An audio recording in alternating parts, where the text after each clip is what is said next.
September 1వ తారీఖు రోజు గౌరవనీయులు ఈ దేశ ప్రధాని నరేంద్ర మోడీ గారి సభ్యత్వ నమోదు కార్యక్రమంతో ప్రారంభమై సుమారు 2 నెలల పాటు కొనసాగబోతా ఉంది. కాబట్టి ప్రతి కార్యకర్త బంధువు భారతీయ జనతా పార్టీ బాగుండాలి, ఈ దేశం బాగుండాలని కోరుకునే ప్రతి ఒక్కరు కూడా 8800002024 అనే నెంబర్కి మిస్ కాల్ ఇచ్చి భారతీయ జనతా పార్టీలో సభ్యులుగా చేరాలని ఈ సందర్భంగా సవినయంగా అప్పీల్ చేస్తూ పూర్తిగా డాక్టర్ బిఆర్ అంబేద్కర్ గారు చెప్పినట్టు ప్రజాస్వామ్యబద్ధంగా పార్టీ నడుపుతున్నటువంటి ఒకే ఒక పార్టీ భారతీయ జనతా పార్టీ. అందుకే ప్రపంచవ్యాప్తంగా మా పార్టీకి ఇంత గుర్తింపు గౌరవం వచ్చింది. కాబట్టి కార్యకర్త బంధువులందరూ కూడా సెప్టెంబర్ 1న ప్రారంభమయ్యే సభ్యత్వ నమోదు కార్యక్రమంలో చురుగ్గా పాల్గొనాలని సవినయంగా అప్పీల్ చేస్తాం. చెరువులు, కుంటలు, నాలాలు, బఫర్ జోన్లు సుప్రీంకోర్టు ఆదేశాల మేరకి వీటన్నింటినీ రక్షించాల్సినటువంటి బాధ్యత రాష్ట్ర ప్రభుత్వానికి. ఇదేదో ఇయ్యాలనే కొత్తగా మొదలుపెట్టిర్రు, రేవంత్ రెడ్డి మొదలుపెట్టిండు. కక్ష సాధిస్తున్నాయని వస్తున్న కథనాలని పూర్తిగా ఖండిస్తూ పర్యావరణ హితం కోరుకునేటువంటి ఒక సమాజంలో బాధ్యత గల ఒక వ్యక్తిగా, మెదక్ పార్లమెంట్ సభ్యునిగా నేను ప్రజలందరికీ చేసేటువంటి అప్పీల్ ఏంటంటే, మీ ఏరియాలో ఎక్కడన్నా చెరువులు, నాలాలు, కుంటలు ఇట్లాంటి కబ్జాలకు గురైతే హైడ్రా కమిషనర్కి చెప్పుండ్రి. ఇర్రెస్పెక్టివ్ ఆఫ్ ద పార్టీస్ ఆక్రమణలన్నింటినీ తొలగించాలనేది నా డిమాండ్. ముఖ్యంగా రంగారెడ్డి జిల్లా అజీజ్ నగర్ ప్రాంతాల్లో కట్టినటువంటి ఫామ్ హౌస్లు ఏవైతే ఉన్నాయో, భాగ్యనగరానికి జంట నగరాలకి జంట జలాశయాలుగా పేరుగాంచి 111 జీవో పరిధిలో ఉండి ప్రొటెక్షన్ ఆఫ్ లేక్ కమిటీ కింద హైకోర్టులు, సుప్రీంకోర్టులు ఈ రెండింటిని కాపాడండి అని పదే పదే చెప్పినప్పటికీ కూడా వీటి పరిధిలో వచ్చిన మెడికల్ కాలేజీలు, ఇంజనీరింగ్ కాలేజీలు, ఫామ్ హౌజులు, ఈ జెండా, ఆ జెండా, ఎర్ర జెండా, పచ్చ జెండా, ఆకుపచ్చ జెండా, 2 రంగుల జెండా, 3 నెలల జెండాకు సంబంధించిన ఏ నాయకుని కట్టడాలనైనా రాజకీయాలకు అతీతంగా కూల్చేయాలని, ప్రజల సౌకర్యార్థం ఒక వయనాడ్, ఒక ఉత్తరాఖండ్, ఒక కేదార్నాథ్ లాగా వరదలు వచ్చి భాగ్యనగరంలో ప్రజలు కొట్టుకపోకుండా ఉండాలంటే పర్యావరణాన్ని పరిరక్షించాలి. కాబట్టి హైడ్రా పనిని హైడ్రా చేయనీయాలని, రాజకీయ నాయకులు దీంట్లో జోక్యం చేసుకోవద్దని నేను సవినయంగా అప్పీల్ చేస్తూ, రాష్ట్ర ముఖ్యమంత్రి గారికి నేను చేసేటువంటి సూచన ఒకటే, ఈ రాష్ట్రంలో హైడ్రా ఒకటే లేదన్న, డెంగ్యూ వస్తుంది, వైరల్ ఫీవర్లు వస్తూ ఉన్నాయి, ఇతర రకాలైనటువంటి ఇబ్బందుల్ని ప్రజలు ఎదుర్కొంటున్నారు. కాబట్టి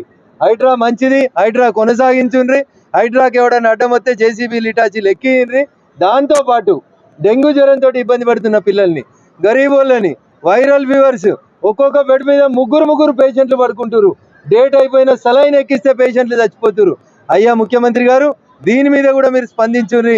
గౌరవ ఆరోగ్య మంత్రి గారు మా మెదక్ జిల్లా అతనే అన్న, నువ్వు కొంచెం దవాఖానలు ఎక్కువ తిరుగుమని ఈ రాష్ట్ర ప్రభుత్వానికి నేను సవినయంగా అప్పీల్ చేస్తాను. ఎవరైనా మంచి పని చేస్తే, అది ప్రతిపక్షం కావచ్చు, విపక్షం కావచ్చు, ఎవరైనా మంచి పని చేస్తే మెచ్చుకోవాలి. ఎవరైనా ప్రజలకు లాభం చేస్తే మెచ్చుకోవాలి. కానీ వాళ్ళు ప్రజలకు ఓటు చెప్పి ఇంకోటి చేసినా, లేకుంటే ప్రజలకు వ్యతిరేకం చేసినా అప్పుడు విమర్శించే బాధ్యత ప్రతిపక్షానికి ఉంటుంది, అది బీజేపీకి ఉంటుంది. మేము కాంగ్రెస్, ఇప్పుడున్న తెలంగాణ ప్రభుత్వం, కాంగ్రెస్ ప్రభుత్వము కొన్ని మంచి పనులు చేస్తున్నాయి, అన్ని చెడ్డ పనులు కాదు. ఒకప్పుడు హైదరాబాద్ నగరంలో 2000 కంటే ఎక్కువ చెరువులు ఉండేది, కుంటలు ఉండేది. ఇప్పుడు అన్ని చెరువులు, కుంటలు కబ్జా అయిపోయింది. అది వాళ్ళ ప్రభుత్వమే కావచ్చు, తెలుగుదేశం ప్రభుత్వం కావచ్చు, బీఆర్ఎస్ ప్రభుత్వం కావచ్చు, వీళ్ళందరూ కూడా కబ్జా చేసాం. అప్పుడు మేము విమర్శించాం. కానీ ఇప్పుడు ఆ కబ్జా చేసి మన చికం భూమి, మన ఎఫ్టీఎల్ లోపల ఉన్న భూమిని కబ్జా చేసి అపార్ట్మెంట్లు, ఫంక్షన్ హాళ్ళు, లేకుంటే స్పోర్ట్స్ అరీనాలు కట్టే అవి కూలగొడుతున్నారు. అది చాలా మంచిది, అది పర్యావరణానికి మంచిది, మన ప్రజలకు మంచిది. అట్లే ప్రభుత్వ భూములు కబ్జా చేస్తే మేము మెచ్చుకుంటున్నాం. హైడ్రా చేసే పనికి మేము సపోర్ట్ ఇస్తున్నాం. బీజేపీ అందరికి ఒకటే గొంతున్నది, అందరు బీజేపీ నాయకులు అందరికి ఒకటే గొంతుంది. మంచి పని చేసినప్పుడు మేము మెచ్చుకుంటాము. కానీ హైడ్రాలో కొన్ని లోపాలు ఉన్నాయి. ఇవి నేనైనా, ఈటల రాజేందర్ గారైనా, రఘునందన్ రావు గారైనా, లేకుంటే కాటిపల్లి వెంకటరమణారెడ్డి గారైనా, కిషన్ రెడ్డి గారైనా, ఎవరైనా, లక్ష్మణ్ గారైనా, బండి సంజయ్ గారైనా, అందరికి ఒకటే ఒక గొంతు, హైడ్రా చేస్తున్న పని మంచిది. కానీ అందులో 3 లోపాలు, ఇంకా ఒక డౌట్ ఉన్నది, ఒక అపోహలో ఉన్నది. ఏంటంటే నిజంగానే కూలగొడితే అందరికీ కూలగొట్టాలి, రాజకీయంగా ఇటు అటు చూడదు. తర్వాత నిందితులు ఎవరు, బాధితులు ఎవరు, అది క్లారిటీగా ఉండాలి. మీరు నిందితులు ఎవరు, నంబర్ 1 నిందితుడు ఆ కట్టినైనా, కబ్జా చేసి కట్టినైనా, ఆయన మీద యాక్షన్ తీసుకోవాలి. కేవలము కూలగొట్టినది కాదు, ఆయన మళ్ళీ ఆ 4 ఎకరాలు పోతే మళ్ళీ ఆ 4 ఎకరాలు బుల్డోజర్తో తీపిచ్చి అందులో నీళ్లు పారేటట్టు ఆయన దగ్గరనే పైసలు వసూలు చేయాలి. ఆ నిందితుని దగ్గర ఎవరైతే కబ్జా చేసిండో ఆయన ఎంత పెద్ద మనిషి ఉండని, సంతోషము కూలగొట్టిండ్రు.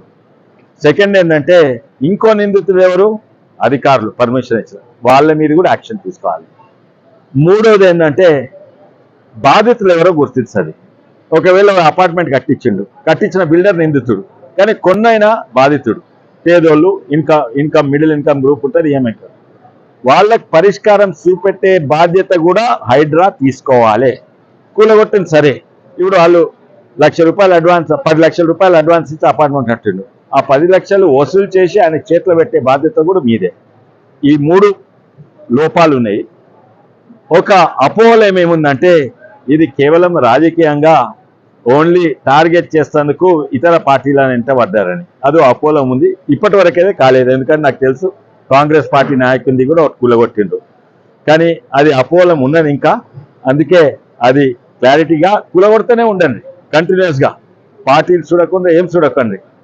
ఇప్పుడు ఎంఐఎం వాళ్ళది ఉన్నది, వాళ్ళది కూడా కూలగొట్టండి, బీజేపీ వాళ్ళది ఉంటే బీజేపీ కూలగొట్టండి, కాంగ్రెస్ వాళ్ళు ఉంటే ఇప్పటి వరకు చేయలేదు. కానీ అట్లా ప్రత్యేకంగా టార్గెట్ చేసి, ఒకవేళ ప్రత్యేకంగా టార్గెట్ చేసేది ఫస్ట్ కూలగొట్టేది మన మాజీ ముఖ్యమంత్రి కొడుకు రామారావుది కూలగొట్టేది ఉండే, ఎందుకంటే దాంట్లో నేను బాగా టార్చర్ చేసిండు, ఎన్నో కేసులు పెట్టానని నేను కూడా ఉంటుంది రేవంత్ రెడ్డి గారిని. అది కరెక్ట్ పద్ధతిగా చేస్తున్నారు. ఇప్పుడు కేటీఆర్ ఉన్న ఫామ్ హౌస్ జన్వాడలా ఫస్ట్ ఏం చేస్తుండ్రు, FTL లోపల ఉన్నది కూలగొడుతున్నారు, తర్వాత బఫర్ రోజు ఉన్నది కూలగొడుతుండ్రు, తర్వాత వేరే ఇర్రెగ్యులారిటీస్ ఉన్నాయి, Jio 111 ఉన్నది, లేకుంటే ఒక ఛానల్ ఉన్నది, దాన్ని అయితే అది అందరికి తెలుసు కేటీ రామారావు గారిని బేనామీలో ఎవరు అని, జన్వాడలు ఎవరు అడిగినా ఎవరంటే కేటీ రామారావు, అది బేనామీ ప్రాపర్టీ అని నేను అనుకుంటున్నా. అయితే అది FTL లేదు, అది బఫర్ జోన్లో లేదు, కానీ అది Jio 111 ఉన్నది. ఇంకా అది ఒక వాటర్ ఛానల్, అంటే ఒక వాగు, ఒక పాయ, అది గండిపేటలకు పోతే దాన్ని బ్లాక్ చేసి దాని మీద కట్టుకున్నారు, ఆ రోడ్ను బ్లాక్ చేసిన. మా దగ్గర పానాది అంటారు, అంటే వానకాలం పడుతుంది, ఎండాకాలం ఏమో బండ్లు పోతాయి, దాన్ని బాసాత రోడ్ చేసి దాని మీద ఫామ్ హౌస్ చేసి కట్టుకున్నారు. అయితే నేను అనుకుంటున్నా ఇప్పుడు నిజంగానే కేటీ రామారావును ఆయన బేనామీ ప్రాపర్టీను టార్గెట్ చేయాలంటే ఫస్ట్ కూలగొట్టేది అదే, కానీ అట్లా చేయలేదు. ఫస్ట్ కూలగొట్టింది అని నీళ్ళ లోపట ఉన్నది FTL, దాన్ని కూలగొట్టింది. దాని తర్వాత బఫర్ జోన్, ఇది భవిష్యత్ తర్వాత కూలగొడుతుండొచ్చు, ఆయన ఓకే అన్నా లేదన్నా కూలగొడతారు. ఏంది చేసిన లోపటేయాలని యుద్ధం చేస్తే ఆ యుద్ధంలో మొదలు పెట్టినదే ఓడిపోతారు. ఒకరిని పట్టుకోండి, ఇంకోటి మంచి దారిలో పోతుందండి, సపోర్ట్ ఇస్తూ ఉండాలి. అందరూ కరప్షన్ చేసిన వాళ్ళు, అందరూ లంచం తీసుకున్న వాళ్ళని జైలు వేయాలంటే అది అసాధ్యము, అన్ని ఇర్రెగ్యులర్ చేసినవి వేయాలంటే అసాధ్యం. ఫస్ట్ ఒక దగ్గర మొదలు పెట్టండి, అది చేస్తూ ఉండండి. ఇప్పుడు నేను పద్ధతి కరెక్టే, ఏదైతే ఫస్ట్ నీళ్ళ లోపల ఉన్నాయి, నీళ్ళ FTL లోపల ఉన్నాయి కూలగొట్టాలి, తర్వాత బఫర్ జోన్లు ఉన్నాయి కూలగొట్టాలి, తర్వాత ఇది కూడా ఇంకోటి Jio 111 కొన్ని మార్పులు వచ్చేటట్టున్నాయి. నేను కూడా ముఖ్యమంత్రి కలిపి ఒక రిప్రజెంటేషన్ ఇస్తున్నా, ఏంటంటే Jio 111 సస్టైనబుల్ డెవలప్మెంట్ జోన్గా మారవని ఒకటి రిప్రజెంటేషన్ ఇస్తాను. కానీ ఇప్పుడైతే చేస్తుంది కరెక్టే. అండ్ కాంగ్రెస్ నాయకుడిది కూడా ఒక పెద్ద చాలా సీనియర్ కాంగ్రెస్ నాయకుడిది కూడా గండిపేట్ల స్పోర్ట్స్ అరేనా ఉంటే కూలగొట్టింది, తెలుసు కదా. ఇదే విధానంగా ముంగటు వాళ్ళని మా కోరిక, ఇట్లనే పోతే మా సపోర్ట్ ఉంటుంది. కానీ ఈ మూడు లోపాలు ఉన్నాయి, దాన్ని కరెక్ట్ చేసుకోండి. మీ బాధ్యతనే. ఒకవేళ ఓ పెద్ద ఫిల్మ్ స్టార్ కూలగొడితే ఆయన ధనవంతుడు, కోటేశ్వరులు, ఎన్నో కోట్లు ఉన్నాయి, కానీ ఒక అపార్ట్మెంట్ కాంప్లెక్స్ కట్టినా కూడా అది పర్వాలేదు. కానీ అలాగైతే ఆల్రెడీ అమ్ముకుంటే ఆ కొన్నోనికి నష్టపరిహారం అందేటట్టు హైడ్రా బాధ్యతనే ఉండాలి. హైడ్రా ఆ బిల్డర్ వేరే ప్రాపర్టీస్ అమ్మేసి వీళ్ళకి పైసలు వాపస్ ఇవ్వాలి. ఉత్త కూలగొట్టుడే బాధ్యత కాదు, బాధితులకు అదే ఈటల రాజేందర్ గారు చెప్తుండ్రు, అదే కాటపల్లి వెంకటరమణారెడ్డి గారు చెప్తుండ్రు, అదే రఘునందన్ రావు గారు, అవి కూడా మేము అందరూ ఒకటే ఉంటూ మంచి పని చేస్తూ సపోర్ట్ ఇస్తాం. ఈ లోపాలు సరిదిద్దుకోండి. ఇంకోటి ఆ అపోహలు ఉన్నది, అది మీ మీదనే ఉంటుంది, మీ మంచి కొరకే చెప్తున్నాము. మేమైతే హైడ్రాకు సపోర్ట్ ఇస్తున్నాము, కానీ ఈ లోపాలు 3 లోపాలు సరిదిద్దుకోండి. కార్యక్రమానికి ఈరోజు ఇక్కడ రంగారెడ్డి జిల్లా సమావేశం జరిగింది.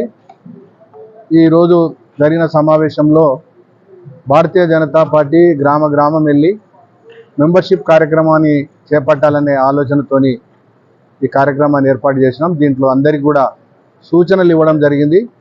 ఈ జిల్లాకు రఘునందన్ రావు గారిని ఇన్ఛార్జ్ చేసినారు ఈ మెంబర్షిప్ కార్యక్రమానికి. అందరితో కలిసి ఖచ్చితంగా గ్రామాన తిరిగి ఈ మెంబర్షిప్ కార్యక్రమం పూర్తి చేస్తాం. భారతీయ జనతా పార్టీకి ఒక ఇన్ఫ్రాస్ట్రక్చర్ క్రియేట్ చేయడానికి ఈ మెంబర్షిప్ కార్యక్రమం తీసుకున్నారు. మరి గ్రౌండ్ నుంచి కింది స్థాయి నుండి జిల్లా స్థాయి వరకు మెంబర్షిప్ను మనం పకడ్బందీగా చేసినట్టుంటే రేపు రాబోయే రోజుల్లో స్థానిక సంస్థ ఎన్నికల్లో సర్పంచులు కానీ, ఎంపీటీసీలు కానీ, వార్డు మెంబర్లు కానీ, జిల్లా పరిషత్లు కానీ గెలుచుకోవడానికి అవకాశం ఉంటుంది. అందుకనే ఆ కార్యక్రమాన్ని ఈ గ్రౌండ్ నుంచి మొదలుపెట్టినాం. ఖచ్చితంగా దీన్ని పూర్తి చేస్తాం.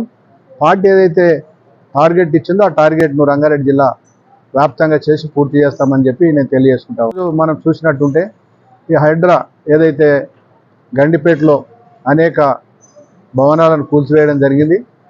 ఇది మేము గతంలో కూడా అనేక సందర్భాలు చెప్పినాం.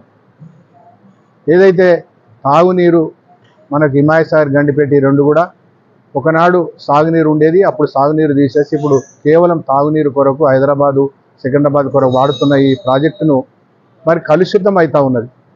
దాంట్లో పూర్తిగా ఏదో వాళ్ళ డబ్బులున్న వాళ్ళు పోయి నీళ్ళనే బిల్డింగ్లు కట్టడము, ఎంజాయ్ చేయడము, వాళ్ళకి ఏదో రాజరికంగా వెనకటికి రాజులు కట్టుకున్నట్టు కట్టుకొని దాన్ని చేయడం అది కరెక్ట్ కాదు. మరి నిజంగా కూడా చాలా తప్పు చేసినారు. దాంట్లో బిల్డింగ్లు కట్టి 111 జీవో ఉన్నప్పటికి కూడా 111 జీవోను ఉల్లంఘించారు. అదేవిధంగా క్యాచ్మెంట్ను అది బఫర్ జోన్ను ఉల్లంఘించారు. ఎవరు పర్మిషన్ లేకుండా కట్టినారు. అన్ని రకాలుగా చేసిండ్రు. దాన్ని కొట్టడం మాత్రం వాస్తవంగా కరెక్టే. కానీ మేమేం చెప్తున్నామంటే ఎవరైతే పేదలు ఉన్నారో, ఎవరైతే పేదలు వాళ్ళు నిర్మాణం చేసిన దాంట్లో కట్టినరో వాళ్ళకి తప్పకుండా మరి హైదరాబాద్లో మరి వాళ్లకు సహాయం చేస్తుందా, వాళ్ళకు సహకరిస్తారా, లేకుంటే ప్రభుత్వం చేస్తుందా, ఏదైనా కానీ పేదలు ఎక్కడ కూడా నష్టపోకుండా చూడాల్సిన బాధ్యత ప్రభుత్వం మీద ఉంది. ముఖ్యమంత్రి గారు ఆ బాధ్యత తీసుకోవాలి. మేము ఒకటే కోరుతా ఉన్నాం, ఈరోజు చేస్తున్న కార్యక్రమంలో భారతీయ జనతా పార్టీ పూర్తిగా సపోర్ట్ ఉంటుంది. మంచి కార్యం ఏది చేసినా ప్రభుత్వం ప్రజల కొరకు తీసుకున్న కార్యక్రమంలో తప్పకుండా మేము సపోర్ట్ చేస్తాం. ప్రజలకు వ్యతిరేకం ఉన్న కార్యక్రమంలో తప్పకుండా మేము దాన్ని ఎడ్యుకేషన్ చేస్తాము, మరి దాన్ని ప్రజలకు తీసుకుపోతాము. ఏ కార్యక్రమం వ్యతిరేకం చేసినా దాన్ని మేము ఖచ్చితంగా వ్యతిరేకిస్తామని చెప్పి నేను తెలియజేస్తాను.